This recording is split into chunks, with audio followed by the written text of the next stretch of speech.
Hello, friends. Welcome to Take Two for this Wednesday, the 3rd of May, 2023. I'm Jeanne. I'm so glad that you have decided to come along for the ride on this hump day, first hump day of the month.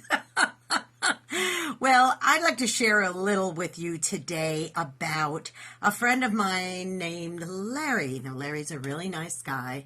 He's very skilled at what he does. He's retired now, but he was very skilled at very many things. And a lot of people know it and often would call on him to do things because of his many talents and skills and abilities. But Larry's cousin had a big project that needed to be completed, and he wasn't quite sure how he was going to get it done, but he knew that his cousin Larry could help him. So he asked him if he would, and of course he said, sure, you know, it's family and all of that, and plus I would be more than happy to help along. Well, the project turned out to be way, way, way bigger than anybody had anticipated, and Larry trudged along and got involved and did what he needed to do, and it took a really, really long time to complete it. But it was very funny as I was chatting with him recently, and he said, well, the project is finally done. I said, oh my goodness, that's been going on a long time, hasn't it? He said, yeah, but it's the funniest thing. When everything was said and done and it was all finished, he said, and I got up the next morning, I asked myself, what now? What do I do today? He said, for so long I've done nothing but this, and now suddenly I have nothing to do. And it's very confusing because I ask myself, what now?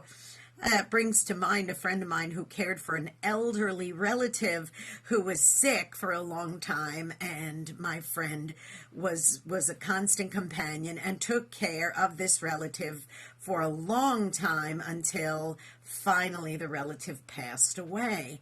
And she said to me, it's so crazy. I wake up in the morning and I just don't know what to do. She said my whole world was around that, and now suddenly I wake up and it's like, what do I do today? It's one of those what next things, what now things. Well, here's my advice if you've ever found yourself in a situation like that.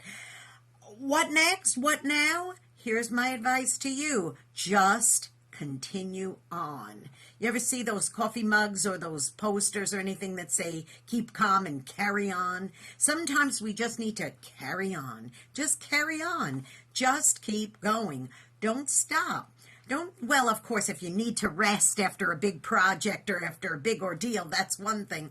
But I'm talking about the fact that sometimes you just need to say, okay, now it's time to go on to the next thing. Instead of just wallowing in, that's all I ever do. Imagine the folks that go through the empty nest syndrome. They've raised their children have been their lives, and then boom, they grow up, get married, go away to college, what have you, and suddenly they don't need mom cooking meals every day for them, or they don't need these other things going on in their lives for them because they're gone. And now suddenly the parents are like, what do we do now? Or people retire from jobs and they say, okay, what do I do now? Just keep pressing on. Just keep moving on. Don't stop, because if you just stop and feel sorry for yourself and have a pity party, you're going to end up in a lot of trouble. You're going to end up sad or depressed. You might end up even angry or bitter. Don't do it. Find things to do, particularly to help others, and just keep pressing on. One last thing I remember very clearly, and that was a precious little man who worked with us as a volunteer when I worked as an administrator at the food bank here in town. And I remember that this man, he came in one day and I said, well, where'd you come from? He said, you know what? He said, my wife passed away about 6-8 months ago. He said, and I've been spending a lot of time, you know, not only in grief, but just really kind of feeling sorry for myself. He said, but I saw that you were having a food drive at one of these locations. I think it was like in the entrance of a grocery store or something. He said, and I asked the person sitting there, I said, hey, do you need volunteers to come and help? And she said, yes, we do. He said, so that's why I'm here. He said, because I'll be darned if I'm going to spend the rest of my days on a rocking chair somewhere feeling sorry for myself. And that man volunteered at the food bank all the way until his last days on earth. And we were so, so happy to have him with us. His name was Mr. Lucky. Honest, that was his last name, Mr. Lucky. So we just called him Mr. Lucky. And boy, we were the lucky ones to have him, that's for sure. Now listen, like Mr. Lucky, go out and be a blessing to somebody today, because you may end up being the only one who is. Don't feel sorry for yourself and sit on a rocking chair all day. Get up, move on, keep going, and do positive things to help others. Do those random acts of kindness, okay? Now listen, don't forget to please, here's a random act of kindness you could do for me. Give me a thumbs up if you're enjoying what you're watching and what you're hearing.